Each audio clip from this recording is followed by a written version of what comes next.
இந்த வீடியோவில் medical service requirement போர்ட்லேருந்து நமக்கு ஃபார்மசிஸ்ட் வேக்கன்சி வந்து ரிலீஸ் பண்ணியிருந்தாங்க இல்லையா. ஸோ அந்த ஃபார்மசிஸ்ட் போஸ்ட்டை எப்படி வீட்டில் இருந்தே மொபைலில் அப்ளை பண்ணுறது அப்படின்றத கம்ப்ளீட்டாக ஸ்டெப் பை ஸ்டெப்பாக இந்த வீடியோவில் நம்ம டிஸ்கஸ் வந்து பண்ண போகிறோம். ஸோ எல்லாருக்கும் அன்பு வணக்கம், நான் உங்கள் வசி. வெல்கம் டு சேர்ந்து படிக்கலாம். ஸோ நம்ம சேர்ந்து படிக்கலாம் சேனலை state and central government one and only pharmacist vacancy மட்டும் அப்டேட் பண்ணிட்டு இருக்கோம். நீங்கள் யாராவது நம்ம சேனலுக்கு இப்போ புதுசாக வந்துருக்கீங்கன்னா மறக்காமல் சப்ஸ்கிரைப் பண்ணி பெல் ஐக்கானை ப்ரெஸ் பண்ணி ஆல் என்ற நோட்டிஃபிகேஷனை போட்டுக்கோங்க. ஸோ நம்மளோட pharma update day to day updates வந்து பார்த்தீங்கன்னா டிஸ்கிரிப்ஷனில் இருக்க Telegram group channel and then WhatsApp சேனலில் நாம் அப்டேட் பண்ணிட்டு இருக்கோம். ஒருவேளை நீங்கள் நம்மளோட யூடியூப் நோட்டிஃபிகேஷனை மிஸ் பண்ணிட்டீங்க அப்படின்னா ஸோ நீங்கள் நம்மளோட Telegram group channel and then WhatsApp channel மூலமா நீங்கள் நோட்டிஃபிகேஷனை தெரிஞ்சுக்கலாம். ஸோ மறக்காமல் டிஸ்கிரிப்ஷனில் இருக்க Telegram group channel and then WhatsApp சேனலை ஃபாலோ பண்ணி ஸ்க்ரீனில் தெரியுற என்னோட இன்ஸ்டாகிராம் ஐடிக்கு ஃபாலோ பண்ணி சப்போர்ட் பண்ணுங்கள். வீடியோவை ஸ்டார்ட் பண்ணுறதுக்கு முன்னாடி மறக்காமல் உங்களோட ஃப்ரெண்ட்ஸ் அண்ட் ஃபேமிலி சர்க்கிளில் யாராவது ஃபார்மசிஸ்ட் முடிச்சிருந்தாங்க அப்படின்னா ஸோ அவங்களுக்கு இந்த வீடியோவை ஷேர் பண்ணி விடுங்க.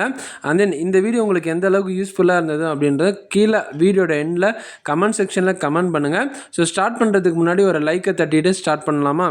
ஸோ ஃபஸ்ட்டு வந்து மெடிக்கல் சர்வீஸ் ரெக்யர்மெண்ட் போர்டோட அஃபிஷியல் வெப்சைட்டுக்குள்ளே வந்து போங்க. ஸோ அதில் online registration portal for pharmacist போஸ்ட்னு இருக்கு இல்லையா. ஸோ அந்த ஆப்ஷன் வந்து ப்ரெஸ் பண்ணணும். அதுக்கு முன்னாடி மொபைலில் நீங்கள் ஒரு ஆப்ஷன் வந்து எனேபிள் வந்து பண்ணணும். ஸோ இந்த 3 டாட் இருக்கு இல்லையா. ஸோ இந்த 3 டாட்டை ப்ரெஸ் பண்ணிவிட்டு மேலே ஸ்க்ரோல் பண்ணி உங்களுக்கு டெஸ்க்டாப் சைட்டுன்னு இருக்கு இல்லையா. ஸோ அதை வந்து நீங்கள் டிக் பண்ணி வந்து விடணும். டிக் பண்ணி விட்டீங்க அப்படின்னா உங்களுக்கு டெஸ்க்டாப் சைட்டில் ஓப்பன் ஆகும். எப்படி உங்களுக்கு லேப்டாப்பில் சிஸ்டமில் ஓப்பன் ஆகுமோ ஸோ அந்த மாதிரி உங்களுக்கு டெஸ்க்டாப் சைட் வந்து ஓப்பன் ஆயிரும்.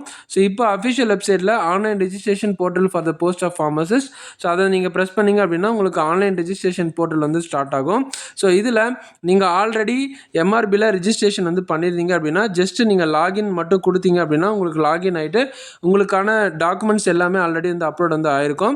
ஸோ இதில் நியூ ரிஜிஸ்ட்ரேஷன் அப்படின்னு இருந்ததுன்னா ஸோ நியூ யூசர் கொடுத்தீங்க அப்படின்னா ஸோ உங்களுக்கு ஒரு சில இன்ஸ்ட்ரக்ஷன்ஸ் எல்லாம் வரும்.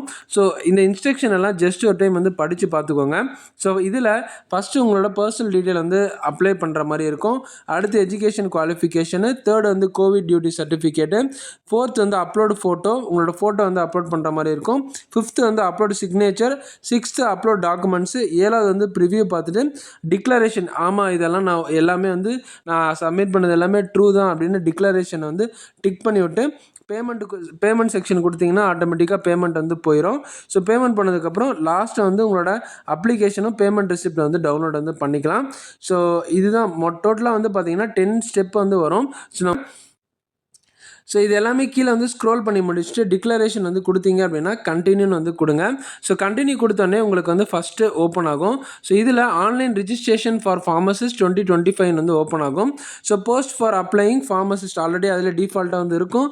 அடுத்து உங்களோட நேமு, உங்களோட நேஷ்னாலிட்டி, நீங்கள் எக்ஸ் சர்வீஸ் மேனா எஸ்னா எஸ்ன்னு கொடுங்க, நோனா நோன் வந்து கொடுங்க. ஸோ அடுத்து உங்களுக்கு கம்யூனிட்டி சர்டிஃபிகேட்டு தமிழ்நாடு கவர்மெண்ட் வந்து இஷ்யூ பண்ணியிருக்காங்கன்னா எஸ்ன்னு எஸ் கொடுங்க. அதில் உங்களோட கம்யூனிட்டி ஓசியா, பிசியா, பிசிஎம்மா, எம்பிசிஏ, எஸ்சி, எஸ்சிஏவா, எஸ்டிஆர் வந்து கொடுங்க. ஸோ அதில் என்ன சப்கேஸ்ட் அப்படின்றத வந்து டைப் பண்ணுங்கள். ஸோ கீழே யார் வந்து உங்களுக்கு வந்து இஷ்யூ பண்ணாங்க, அந்த உங்களோட கம்யூனிட்டி சர்டிஃபிகேட் நம்பரு, ஸோ கீழே வந்து எந்த இடத்துல நீங்கள் வந்து கம்யூனிட்டி சர்டிஃபிகேட் வந்து வாங்கியிருக்கீங்க, அந்த கம்யூனிட்டியை வந்து உங்களுக்கு எப்போ வந்து கொடுத்துருக்காங்க ஸோ அப்படின்னு வந்து கீழே வந்து கொடுங்க. ஸோ அதுக்கப்புறம் ஆர் யூ டிஃப்ரெண்ட் ஏபிள்டு, நீங்கள் வந்து ஹேண்டிகேப்டு பர்சனா எஸ்ஸா நோன்னு வந்து கொடுத்துருக்காங்க. ஸோ எஸ்னா எஸ், நோனா நோன் வந்து கொடுங்க. சப்போஸ் எஸ்ன்னு கொடுத்தீங்க அப்படின்னா அனெக்சர் 7B வந்து பார்த்தீங்கன்னா உங்களுக்கு ஹேண்டிகேப்டு பர்சனுக்கான கீழே காப்பி வந்து கொடுத்துருக்காங்க பிடிஎஃப், அஃபிஷியல் பிடிஎஃப்பில். ஸோ அதை நீங்கள் டவுன்லோட் பண்ணி நீங்கள் டாக்டர்கிட்ட சைன் வாங்கி இதில் அப்லோட் பண்ணுற மாதிரி வந்து இருக்கும். அண்ட் தென் உங்களோட date of birth as per உங்களோட எஸ்எல்சி மார்க்கில் ஷீட்டில் என்ன இருக்கும் ஸோ அதை வந்து நீங்கள் போடுற மாதிரி இருக்கும். அதுக்கப்புறம் இந்த இடத்துல வந்து பார்த்தீங்கன்னா டிஃபால்ட்டாக அதே வந்து செட் ஆயிரும். ஸோ கீழே மொபைல் நம்பரு அண்ட் தென் உங்களோட இமெயில் ஐடி, லாஸ்ட்டாக வந்து சென்ட் ஓடிபி கொடுத்தீங்கன்னா கன்ஃபார்ம் வந்து ஆயிரும். உங்களோட அப்ளிகேஷனோட பாஸ்வேர்டு கன்ஃபார்ம் பாஸ்வேர்டு கொடுத்துட்டு ஸோ கீழே காட்டுது இல்லையா இந்த கேப்சா என்டர் பண்ணிவிட்டு சப்மிட்னு கொடுத்தீங்கன்னா ஸோ உங்களோட ஃபஸ்ட்டு ரிஜிஸ்ட்ரேஷன் ஃபார்ம் வந்து ஆன்லைன் வந்து கம்ப்ளீட் வந்து முடிஞ்சிடும். நீங்கள் ஃபஸ்ட் டைம் ஐடி கிரியேட் பண்ணதுக்கப்புறம் உங்களோட கிரியேட் பண்ண யூசர் ஐடி அண்ட் தென் பாஸ்வேர்டை போட்டதுக்கப்புறம் ஸ்க்ரீனில் தெரிகிற மாதிரி உங்களுக்கு வந்து பர்சனல் டீட்டெயில் எல்லாமே வந்து ஓப்பன் ஆகும். ஸோ இதில் நீங்கள் ஆல்ரெடி கொடுத்த உங்களோட பர்சனல் டீட்டெயில்ஸ், அதாவது உங்கள் நேமு, அண்ட் தென் நீங்கள் இந்தியனா, எக்ஸர்விஸ் மேனா, அண்ட் தென் உங்களோட கம்யூனிட்டி, அண்ட் தென் உங்களோட டேட் ஆஃப் பர்த்து, அதுக்கப்புறம் உங்களோட மொபைல் நம்பர், இது எல்லாமே வந்து செலக்ட் ஆயிரும். செலக்ட் ஆனதுக்கப்புறம் உங்களோட ஃபாதர் நேமு, மதர் நேமு இது தரப்போகிறீங்களா அப்படின்னு கேட்கும்.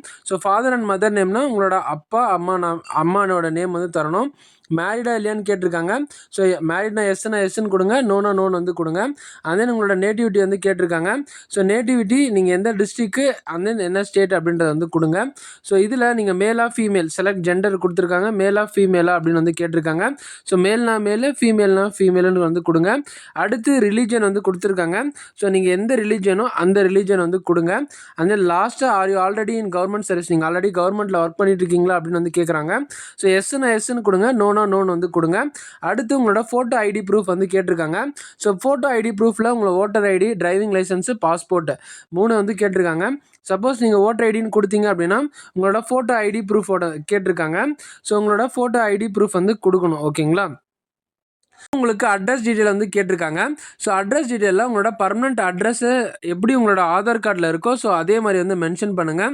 உங்களோட அட்ரஸ் டைப் பண்ணுங்கள். அண்ட் தென் என்ன ஸ்டேட்டுன்றதை வந்து செலக்ட் பண்ணுங்கள். ஸோ செலக்ட் பண்ணதுக்கப்புறம் டிஸ்ட்ரிக் எழுதுங்க. அதுக்கப்புறம் சிட்டியா வில்லேஜோ கேட்டிருக்காங்க. வில்லேஜ் இருந்தால் ஸோ வில்லேஜ் வந்து கொடுங்க. அண்ட் தென் உங்களோட பின்கோடு போட்டுட்டு ஸோ கீழே கரஸ்பாண்டன்ட் அட்ரஸ்ன்னு இருக்கு இல்லையா, ஸோ உங்களை மேலே இருக்க அட்ரஸும் கீழே இருக்க அட்ரஸும் சேம் ஆஸ் ஏ பர்மனெண்ட் அட்ரஸ்ன்னு கொடுத்தீங்க அப்படின்னா ரெண்டுத்துக்கும் ஒரே அட்ரஸ் வந்து வந்துடும். அண்ட் தென் ஃபைனலாக உங்களோட மதர் டங் வந்து கேட்டிருக்காங்க. ஸோ வீட்டில் உங்கள் அம்மா என்ன மொழி வந்து பேசுகிறாங்களோ ஸோ அந்த மொழியை வந்து கொடுத்தீங்க அப்படின்னா ஸோ இது வந்து செலக்ட் வந்து ஆயிரும். ஹோப் இது வரைக்கும் உங்களுக்கு புரிஞ்சிருக்கும்னு நம்புகிறேன். ஸோ பண்ணி முடிச்சுட்டு சேவ் அண்ட் கண்டினியூன்னு கீழே வந்து காட்டும். ஸோ சேவ் அண்ட் கண்டினியூ கொடுத்தீங்கன்னா சேவ் அண்ட் கண்டினியூ வந்து ஆகிடும். சேவ் அண்ட் கண்டினியூ கொடுத்ததுக்கப்புறம் உங்களோட எஜுகேஷன் குவாலிஃபிகேஷன் அப்ளை பண்ணுற மாதிரி இருக்கும். ஸோ உங்களோட எஜுகேஷன் குவாலிஃபிகேஷனு 10th வந்து நீங்கள் தமிழ்நாடு ஸ்டேட் போர்டு தான் மேக்ஸிமம் வந்து எல்லாருமே வந்து படிச்சிருப்பீங்க. ஸோ தமிழ்நாடு ஸ்டேட் போர்டு வந்து கொடுங்க. அண்ட் தென் எந்த இயர் நீங்கள் பாஸ் அவுட் ஆனீங்க, and then medium of instruction நீங்கள் வந்து தமிழில் படிச்சிங்களா, இங்கிலீஷில் படிச்சிங்களா, இல்லை மற்ற மொழியில் வந்து படிச்சிங்களா அப்படின்னு எல்லா மொழியும் நம்மளோட இந்தியாவில் எத்தனை மொழி இருக்கோ ஸோ அத்தனை மொழியும் வந்து கொடுத்துருக்காங்க. தமிழ்னா தமிழ், இங்கிலீஷ்னா இங்கிலீஷ்னு வந்து கொடுங்க. அதுக்கப்புறம் கீழே வந்து பாருங்கள், have you studied or Tamil as a part of one language. So நீங்கள் அதில் தமிழ் ஒரு பார்ட்டாக வந்து படிச்சிருக்கீங்களா அப்படின்னு வந்து கேட்டிருக்காங்க. ஸோ நான் வந்து 10th தமிழில் ஒரு சப்ஜெக்ட் வந்து படிச்சிருக்கேன். ஸோ அதனால் வந்து பார்த்தீங்கன்னா நான் 1 வந்து கொடுக்க போகிறேன். ஸோ எஸ்ன்னு கொடுத்தேன் அப்படின்னா ஸோ இந்த மாதிரி வந்து காட்டும். ஸோ அடுத்து உங்களோட 12th சர்டிஃபிகேட்டை பற்றி கேட்டிருக்காங்க. So 12th certificate name of the board. So நீங்கள் state board, Tamil Nadu state board வந்து படிச்சிருக்கீங்களா, இல்லை சிபிஎஸ்சியா, இல்லை ஐசிஎஸ்சியா, ஸோ இந்த 3த்தில் ஏதாவது ஒன்றா அப்படின்னு கேட்டிருக்காங்க. அப்படி இல்லைனா அதர்ஸ்னு வந்து கொடுத்துருங்க. ஸோ அதுக்கப்புறம் மந்த் அண்ட் இயர் ஆஃப் பாசிங்னு வந்து கொடுத்துருக்காங்க. ஸோ இந்த மந்த்து அண்ட் இயர் ஆஃப் பாசிங்கில் வந்து உங்களோட 10th 12th சர்டிஃபிகேட் இருக்கு இல்லையா மார்க் ஷீட்டில், ஸோ அந்த என்ன மார்க் ஷீட்டில் என்ன கொடுத்துருக்காங்களோ ஸோ அதை வந்து கொடுங்க. ஸோ அடுத்து மீடியம் ஆஃப் இன்ஸ்ட்ரக்ஷனு, ஸோ நீங்கள் எந்த லாங்குவேஜில் வந்து படிச்சிங்க அப்படின்னு வந்து கேட்டிருக்காங்க. ஸோ நான் வந்து இங்கிலீஷ் தான் படித்தேன். ஸோ இங்கிலீஷ் வந்து கொடுக்க போகிறேன். ஸோ அடுத்து 12th வந்து நீங்கள் தமிழ் ஒரு சப்ஜெக்டாக எடுத்து படிச்சிங்களான்னு கேட்குறாங்க. ஸோ எஸ்ன்னு கொடுங்க, நோனா நோன் வந்து கொடுங்க. ஸோ அடுத்து உங்களோட அண்டர் கிராஜுவேட், அதாவது உங்களோட யூஜி டிகிரியை பற்றி கேட்குறாங்க. சப்போஸ் நீங்கள் டிப்ளமோ படிச்சிருந்தீங்கனாலும் இதிலே தான் வந்து அப்ளை வந்து பண்ணணும். ஸோ ஃபார்ம் டி படிச்சிருந்தாலும் ஸோ ஃபார்ம் டிக்கும் இதே தான் ஆப்ஷன் வந்து வரும். ஸோ இதில் எந்த ஆப்ஷன் வந்து நீங்கள் செலக்ட் பண்ணுறீங்களோ ஸோ அந்த ஆப்ஷனை செலக்ட் பண்ணி முடிச்சுட்டு அண்ட் தென் உங்களோட யூனிவர்சிட்டி நேம் வந்து பார்த்தீங்கன்னா உங்களோட சர்டிஃபிகேட்டில் இருக்க மாதிரி அதே சேம் நீங்கள் வந்து டைப் பண்ணி உங்களுக்கு இந்த இடத்துல கொடுக்குற மாதிரி இருக்கும். ஸோ அடுத்து எந்த இயரில் நீங்கள் பாஸ் அவுட் ஆனீங்க, ஸோ இந்த பாஸ் அவுட் வந்து கோர்ஸ் கம்ப்ளீஷன் சர்டிஃபிகேட் இருக்கு இல்லையா, ஸோ அந்த சர்டிஃபிகேட்டில் என்ன கொடுத்துருக்காங்களோ ஸோ அந்த இயரை வந்து கொடுங்க. அடுத்து உங்களோட யூனிவர்சிட்டி வந்து ரெக்கக்னைஸ்ட் யூனிவர்சிட்டியா, எஸ்னா எஸ், நோனா நோன் வந்து கொடுங்க. ரெக்கக்னைஸ்ட் யூனிவர்சிட்டினா ஒன்றும் கிடையாது, பிசிஐயால் அப்ரூவல் ஆன உங்களோட யூனிவர்சிட்டியா அப்படின்னு வந்து கேட்டிருக்காங்க. ஸோ அதில் தான் நீங்கள் வந்து படிச்சிங்களா அப்படின்னு வந்து கேட்டிருக்காங்க. ஸோ நீங்கள் ஃபார்மசிஸ்ட்டை முடிச்சு நீங்கள் பிசிஐயில் ரிஜிஸ்ட்ரேஷன் பண்ணியிருந்தாலே உங்களோட யூனிவர்சிட்டி வந்து ரெக்கக்னைஸ்ட் யூனிவர்சிட்டி தான். ஸோ அதனால் தைரியமாக வந்து எஸ்ன்னு வந்து கொடுக்கலாம். ஸோ உங்களோட யூஜி டிகிரி வந்து நீங்கள் எதில் படிச்சிங்க, எந்த லாங்குவேஜில் படிச்சிங்கன்னு கேட்குறாங்க. ஸோ மேக்ஸிமம் எல்லோரும் இங்கிலீஷ் லாங்குவேஜ் தான் வந்து படிச்சிருப்பீங்க. ஸோ இங்கிலீஷ் வந்து கொடுங்க. ஸோ அதுக்கப்புறம் கீழே வந்து பாருங்கள், are you registered within Tamil Nadu pharmacy கவுன்சிலில் ரிஜிஸ்ட்ரேஷன் பண்ணியிருக்கீங்களா வந்து கேட்டிருக்காங்க. ஸோ இந்த இடத்துல பிசிஐயில் நீங்கள் ரிஜிஸ்ட்ரேஷன் பண்ணியிருந்தால் மட்டும்தான் இந்த போஸ்ட்டுக்கு வந்து அப்ளை வந்து பண்ண முடியும். சப்போஸ் நீங்கள் ரிஜிஸ்ட்ரேஷன் பண்ணலை அப்படின்னா இந்த போஸ்ட்டுக்கு உங்களால் வந்து அப்ளை வந்து பண்ண முடியாது. உடனே உங்களுக்கு எந்த டேட்டில் ரிஜிஸ்ட்ரேஷன் வந்து பண்ணியிருக்கீங்கன்னு கேட்குறாங்க. ஸோ எந்த டேட்டில் ரிஜிஸ்ட்ரேஷன் பண்ணியிருக்கீங்களோ உங்களோட பிசிஏ சர்டிஃபிகேட் எடுத்து பாருங்கள். ஸோ அதில் இருக்க மாதிரி சேம் டேட் வந்து கொடுங்க. அடுத்து அந்த பிசிஏயோட நம்பர் வந்து சர்டிஃபிகேட் நம்பர் வந்து கொடுத்துருக்காங்க இல்லையா, ஸோ அந்த சர்டிஃபிகேட் நம்பர் இங்கே டைப் பண்ணுற மாதிரி இருக்கும். ஸோ சர்டிஃபிகேட் நம்பர் வந்து டைப் பண்ணுங்கள். அந்த ரிஜிஸ்ட்ரேஷன் கார்டு டைப்பு, ஸோ இதில் 2 ஆப்ஷன் வந்து காட்டும். So permanent valid card or renewal card. So ஒரு வேளை நான் அப்ளை பண்ணி அதுக்கப்புறமா ரினியூவல் பண்ணி வச்சுருந்தேன் அப்படின்னா, ஸோ நீங்கள் இந்த இடத்துல ரினியூவல் கார்டை ப்ரெஸ் பண்ணிவிட்டு அதுக்கான டேட் ஆஃப் ரிஜிஸ்ட்ரேஷன் எந்த வரைக்கும் வேலிட் வரைக்கும் இருக்குது அப்படின்றத வந்து மென்ஷன் பண்ணோம். சப்போஸ் நீங்கள் வந்து ரினியூவல் பண்ணாமல் ஒன்ஸ் இப்போ வந்து ரினியூவல் பண்ணியிருக்கேன், அடுத்த வருஷம் தான் உங்களுக்கு ரினியூவல் வருது அப்படின்னா பர்மனெண்ட் வேலிட் கார்டு கொடுத்தீங்க அப்படின்னா உங்களோட ரினியூவல் டேட் வந்து காட்டாது. ஓகேங்களா? ஸோ இது வரைக்கும் உங்களுக்கு புரிஞ்சிருக்கும்னு நம்புகிறேன். சப்போஸ் உங்களுக்கு புரியல அப்படின்னா டிஸ்கிரிப்ஷனில் என்னோட இன்ஸ்டாகிராம் ஐடி இருக்குது, ஸ்க்ரீனில் நான் என்னோட இன்ஸ்டாகிராம் ஐடியும் தரேன். ஸோ மறக்காமல் என்னோட இன்ஸ்டாகிராம் ஐடியை ஃபாலோ பண்ணிவிட்டு எனக்கு டெக்ஸ்ட் பண்ணுங்கள். கண்டிப்பாக உங்களோட எல்லா டவுட்ஸுக்கும் நான் ரீப்ளை வந்து பண்ணுறேன். ஸோ அடுத்து போஸ்ட் கிராஜுவேஷன்னா ஒன்றும் கிடையாது. நீங்கள் வந்து பிஜி வந்து பண்ணியிருக்கீங்களா, அதாவது எம்ஃபார்ம் வந்து பண்ணியிருக்கீங்களா அப்படின்னு வந்து கேட்டிருக்காங்க. இல்லை மற்ற ஃபார்மசி ரிலேட்டடாக டிகிரி வந்து பண்ணியிருக்கீங்களா அப்படின்னு வந்து கேட்டிருக்காங்க. எம்பிஏ, ஃபார்மசி இன் எம்பிஏ இந்த மாதிரியெல்லாம் டிகிரியெல்லாம் படிச்சிருப்பாங்க இல்லையா, ஸோ அந்த மாதிரி கேட்டிருக்காங்க. ஸோ பண்ணியிருந்தீங்கன்னா பண்ணியிருந்தீங்கன்னு வந்து கொடுங்க. இல்லைனா அந்த ஒன்றும் பிரச்சனை இல்லை, அதை அப்படியே விட்டுருங்க. ஸோ அடுத்து உங்களோட பிஎஸ்டிஎம், அதாவது நீங்கள் தமிழ் மீடியம் தான் படிச்சிருக்கீங்களா, are eligible to avail PSTM, நீங்கள் வந்து பிஎஸ்டிஎம் வந்து எலிஜிபிளா அப்படின்னு வந்து கேட்டிருக்காங்க. ஸோ இது வந்து ஸ்டார்டிங்லேயே உங்களுக்கு வந்து வந்துடும். ஸோ அதனால் நீங்கள் இந்த இடத்துல வந்து கொடுக்க முடியாது. ஏன்னா நான் வந்து ரிஜிஸ்ட்ரேஷனோட ஸ்டார்டிங்கில் வந்து நான் கொடுத்துருக்கேன். ஸோ நான் வந்து தமிழ் மீடியம் வந்து படிக்கலை அப்படின்னு. ஸோ இந்த இடத்துல வந்து பார்த்திங்கன்னா தமிழ் மீடியம் வந்து வராது. ஸோ நீங்கள் வந்து 10th 12th எஸ்ன்னு கொடுத்துருந்தீங்க, இந்த மீடியம் ஆஃப் இன்ஸ்ட்ரக்ஷனில் நீங்கள் வந்து தமிழ் வந்து கொடுத்துருந்தாலும் இந்த இடத்துல வந்து பார்த்திங்கன்னா உங்களுக்கு வந்து வராது. ஸோ ஒன்ஸ் நீங்கள் ரிஜிஸ்ட்ரேஷன் பண்ணுறப்போ பார்த்து வந்து ரிஜிஸ்ட்ரேஷன் வந்து பண்ணுங்கள். ஸோ தமிழ் மீடியம் கேண்டிடேட்ஸு ஸ்டார்டிங்லேயே உங்களுக்கு கேட்கும்போது தமிழ் மீடியம்னு வந்து கொடுங்க. தமிழ் மீடியம் படிக்காத கேண்டிடேட்ஸு பார்த்து தெளிவாக வந்து ரிஜிஸ்ட்ரேஷன் வந்து பண்ணுங்கள். ஸோ ஒருத்தருக்கு ஒரே ஒரு டைம் தான் வந்து பார்த்திங்கன்னா ரிஜிஸ்ட்ரேஷன் வந்து பண்ண முடியும். ஸோ மல்டிபிள் டைமு ரிஜிஸ்ட்ரேஷன் வந்து பண்ண முடியாது. ஸோ அதை பார்த்து கொஞ்சம் தெளிவாக வந்து பண்ணிக்கோங்க. ஸோ எல்லா ஸ்டெப்பும் முடிஞ்சதுக்கப்புறம் கீழே சேவ் அண்ட் கண்டினியூன்னு கொடுத்தீங்க அப்படின்னா அடுத்த ஸ்டெப் வந்து போயிடும். எஜுகேஷன் குவாலிஃபிகேஷனை கம்ப்ளீட்டாக முடிச்சுட்டு சேவ் அண்ட் கண்டினியூன்னு கொடுத்தீங்க அப்படின்னா அடுத்து உங்களோட கோவிட் டியூட்டி சர்டிஃபிகேட்டுன்றத காலம் வந்து ஓப்பன் ஆகும். ஸோ இந்த கோவிட் டியூட்டி சர்டிஃபிகேட்டு கோவிட் டைமில் யாராவது ஒர்க் பண்ணியிருந்தீங்க அப்படின்னா ஸோ எஸ்ன்னு வந்து கொடுங்க, இல்லைனா நோன்னு வந்து கொடுங்க. சப்போஸ் நீங்கள் எஸ்ன்ற ஆப்ஷன் கொடுக்கும்போது உங்களுக்கு என்னென்ன ஓப்பன் ஆகும் அப்படின்னா, ஸோ நீங்கள் வந்து இந்த இடத்துல என்னென்ன ஹாஸ்பிட்டலில் நீங்கள் வந்து ஒர்க் பண்ணீங்க, தாலுக் ஹாஸ்பிட்டல்லையா, இல்லை கவர்மெண்ட் டிஸ்ட்ரிக்ட் ஹெட் குவார்ட்டர்ஸ் ஹாஸ்பிட்டலில் ஒர்க் பண்ணிங்களா, இல்லை கவர்மெண்ட் மெடிக்கல் காலேஜ் ஹாஸ்பிட்டலில் ஒர்க் பண்ணிங்களா அப்படின்னு வந்து காட்டும். அதுக்கப்புறம் அதோட பேர், எந்த டிஸ்ட்ரிக்டில் வந்து நீங்கள் ஒர்க் பண்ணீங்க அப்படின்னு வந்து காட்டும். ஸோ அடுத்து அட்ரஸ் வந்து கேட்டிருக்காங்க, ஸோ அட்ரஸ் வந்து காட்டும். அடுத்து எந்த டைமிங் வரைக்கும் நீங்கள் ஸ்டார்ட் பண்ணீங்க, வந்து எப்போ வந்து கோவிட் டைமில் ஒர்க் வந்து முடிச்சிங்க அப்படின்னு வந்து காட்டும். அடுத்து டியூரேஷன் ஆஃப் கோவிட் சர்வீஸ், நீங்கள் வந்து 6 month ஒர்க் பண்ணிங்களா, இல்லை 12 month ஒர்க் பண்ணிங்களா, இல்லை 1 year ஒர்க் பண்ணிங்களா, 2 year ஒர்க் பண்ணிங்களா, இல்லை மோர் தென் 2 year ஒர்க் பண்ணிங்களா அப்படின்றது வந்து ஆட்டோமேட்டிக்காக இந்த இடத்துல வந்து வந்துடும். ஸோ அடுத்து உங்களோட சர்டிஃபிகேட் வந்து யார் கொடுத்தா அவங்களோட நேமு வந்து லாஸ்ட்டாக அவங்களோட கவுண்டர் சைன் கொடுத்துருக்காங்க இல்லையா, அந்த கவுண்டர் சைனு எல்லாமே கொடுத்துட்டு ஆடுன்னு கொடுத்தீங்க அப்படின்னா உங்களோட டோட்டல் டியூரேஷன் ஆஃப் கோவிட் சர்வீஸ்ன்னு இருக்கு இல்லையா, ஆட்டோமேட்டிக்காக இந்த இடத்துல இயர் மந்த் டேஸ் வந்து காமிக்க வந்து அதே ஸ்டார்ட் ஆயிரும். ஸோ எப்படி உங்களோட டேட் ஆஃப் பர்த் நீங்கள் கொடுத்த உடனே உங்களோட ஏஜ் அந்த நம்பர் ஆஃப் டேஸ் காட்டுதோ அதே மாதிரி இந்த இடத்துல வந்து கொடுத்துருவாங்க. சப்போஸ் நீங்கள் கோவிட் டைமில் ஒர்க் பண்ணல அப்படின்னா ஸோ இந்த இடத்துல நோன்னு கொடுத்தீங்க அப்படின்னா உங்களுக்கு வந்து முடிஞ்சிடும். அடுத்து அப்லோட் பண்ணி முடிஞ்சதுக்கப்புறம் உங்களோட ஃபோட்டோ அப்லோடு. ஸோ இந்த ஃபோட்டோ அப்லோடில் வந்து பார்த்தீங்கன்னா உங்களோட யூசர் ஐடி, உங்களோட நேமு, உங்களோட மேல், நீங்கள் என்ன ஜெண்டரு, அண்ட் தென் உங்களோட டேட் ஆஃப் பர்த் எல்லாம் காட்டிட்டு சைடில் வந்து பார்த்தீங்கன்னா சூஸ் த ஃபைல்னு இருக்கும். அதுக்கு கீழே உங்களுக்கு எத்தனை எம்பிலேருந்து எத்தனை எம்பி வந்து இருக்கணும் அப்படின்றத வந்து கிளியராக கொடுத்துருப்பாங்க. ஸோ அதை மாதிரி பார்த்து வந்து ஃபோட்டோ வந்து அப்லோட் பண்ணுங்கள். அதுக்கப்புறம் கீ பாயிண்ட் வந்து கொடுத்துருக்காங்க, please upload the recent photograph not older then 6 month. 6 monthக்கு உள்ளே இருக்க ஃபோட்டோ, கரண்ட் ஃபோட்டோ வந்து நீங்கள் அப்லோட் பண்ணுற மாதிரி இருக்கும். பழைய ஃபோட்டோ எதுவுமே அப்லோட் பண்ணுற மாதிரி இருக்காது. ஸோ 6 மாதத்துக்கு உள்ளே இருக்க ஃபோட்டோவை பழைய ஃபோட்டோ இருந்து அப்லோட் பண்ணுங்கள், இல்லைனா புதுசாக ஃபோட்டோ எடுத்து அண்ட் தென் அதில் அப்லோட் பண்ணுங்கள். ஓகேங்களா? ஹோப் இது வரைக்கும் உங்களுக்கு வந்து புரிஞ்சிருக்கும்னு நம்புகிறேன். ஸோ ஃபோட்டோ அப்லோட் பண்ணதுக்கப்புறம் உங்களோட சிக்னேச்சரை வந்து அப்லோட் வந்து பண்ணணும். ஸோ சிக்னேச்சரை அப்லோட் பண்ணும்போது நீங்கள் 2 விஷயத்தை வந்து கிளியராக வந்து கவனிக்கணும். ஸோ கீழே நோட்டுன்னு கொடுத்துருக்காங்க இல்லையா, அந்த பாயிண்டில் வந்து பாருங்கள், 10 கேபிலேருந்து 30 கேபிக்குள்ளே வந்து நீங்கள் சிக்னேச்சர் வந்து அப்லோட் பண்ணணும்.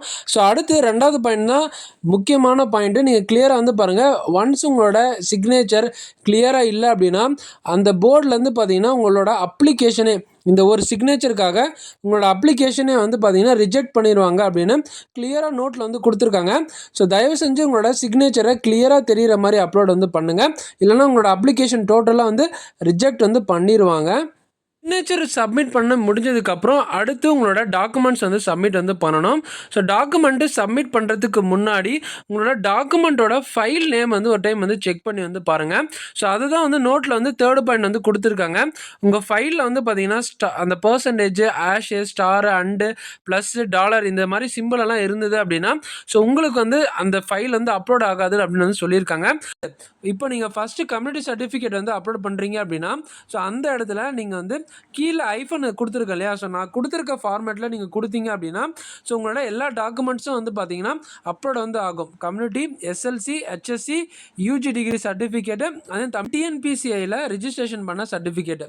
ஸோ இந்த ஃபார்மேட்டில் தான் வந்து பார்த்தீங்கன்னா நீங்கள் அப்லோட் பண்ணிங்கன்னா அப்லோட் வந்து ஆகும். ஸோ தயவு செஞ்சு கேண்டிடேட்ஸ் வந்து இந்த மாதிரி உங்களோட எல்லா கம்யூனிட்டி சர்டிஃபிகேட்டோட நேமில் எல்லாம் பார்த்தீங்கன்னா இந்த மாதிரி கொடுத்து வந்து அப்லோட் வந்து பண்ணுங்கள். ஸோ அப்போ தான் உங்களோட சர்டிஃபிகேட்ஸ் எல்லாமே அப்லோட் வந்து ஆகும். அப்படி இல்லைனா உங்களோட சர்டிஃபிகேட்ஸ் வந்து அப்லோட் வந்து ஆகாது. ஹோப் இது வரைக்கும் உங்களுக்கு வந்து புரிஞ்சிருக்கும் நம்புகிறேன். இதெல்லாம் வந்து பார்த்தீங்கன்னா ப்ரிவியூ செக்ஷனு டோட்டலாக நீங்கள் 6 ஸ்டெப்பு வந்து பண்ணீங்க இல்லையா, அந்த 6 ஸ்டெப்போட கம்ப்ளீட் ரிவ்யூ வந்து பார்க்குற மாதிரி வந்து இருக்கும். ஃபஸ்ட்டு ஸ்டெப்பில் பர்சனல் டீட்டெயிலு, 2வது education qualification, Covid duty certificate, photo upload பண்ணது, சிக்னேச்சர், அண்ட் தென் உங்களோட எல்லா education qualification certificate, community certificate, உங்களோட ஃபார்மசி கவுன்சில் சர்டிஃபிகேட்டு, அது எல்லாமே வந்து பார்த்தீங்கன்னா காட்டும். ஸோ கீழே ப்ரிவியூவில் வந்து பார்த்தீங்கன்னா நீங்கள் அப்லோட் பண்ண ஒவ்வொரு பிடிஎஃப்பும் வந்து பார்த்தீங்கன்னா ஒரு டைம் பார்த்துக்கோங்க, கரெக்டாக தான் வந்து அப்லோட் பண்ணியிருக்கீங்களா அப்படின்னு. ஸோ ப்ரிவியூ செக்ஷன் முடிந்த உடனே ஃபைனலாக வந்து பேமெண்ட்டு. ஸோ பேமெண்ட் பண்ணிட்டீங்க அப்படின்னா உங்களோட எம்ஆர்பியோட அப்ளிகேஷன் வந்து அக்செப்ட் வந்து ஆயிரும். ஸோ அதுக்காக தான் வந்து பார்த்தீங்கன்னா உங்களோட மொபைல் ரிஜிஸ்ட்ரேஷன் எம்ஆர்பி ஃபார்மசிஸ்ட்டுக்கு அப்ளை பண்ணுறது கம்ப்ளீட்டாக மொபைல் ரிஜிஸ்ட்ரேஷனில் இந்த மாதிரி ஆப்ஷன் சேம் நீங்கள் லேப்டாப்பில் பண்ணாலும் சரி, மொபைலில் பண்ணாலும் சரி. ஸோ மொபைலில் பண்ணும்போது கொஞ்சம் டைம் எடுக்கும். So most of the time so லேப்டாப்பில் இல்லாதவங்க நீங்கள் தாராளமாக மொபைலை வந்து ப்ரிஃபர் வந்து பண்ணலாம். ஸோ ப்ரிஃபர் பண்ணிங்க அப்படின்னா கொஞ்சம் டிலே ஆகும். ஸோ டிலே ஆகும்போது பார்த்து பொறுமையாக ஒன்று டைப் பண்ணி அப்லோட் வந்து பண்ணுங்கள். ஹோப் இந்த வீடியோ உங்களுக்கு யூஸ்ஃபுல்லாக இருக்கும் நம்புகிறேன். ஸோ உங்களுக்கு எந்த அளவுக்கு யூஸ்ஃபுல்லாக இருந்தது அப்படின்னு மறக்காமல் கீழே கமெண்ட் செக்ஷனில் கமெண்ட் பண்ணுங்கள். ஸோ நம்ம ஃபியூச்சரில் எம்ஆர்பி பற்றி தமிழ் எலிஜிபிலிட்டி கொஷின்ஸ் எல்லாமே வந்து போஸ்ட் பண்ணுவோம். And then pharmacy related topics வந்து நான் உங்களுக்கு வந்து போஸ்ட் பண்ணுறேன். ஸோ நான் இந்த வீடியோவை இதோட எண்ட் பண்ணிக்கிறேன். தேங்க்ஸ் ஃபார் வாட்சிங். Stay positive. டாடா, பாய்.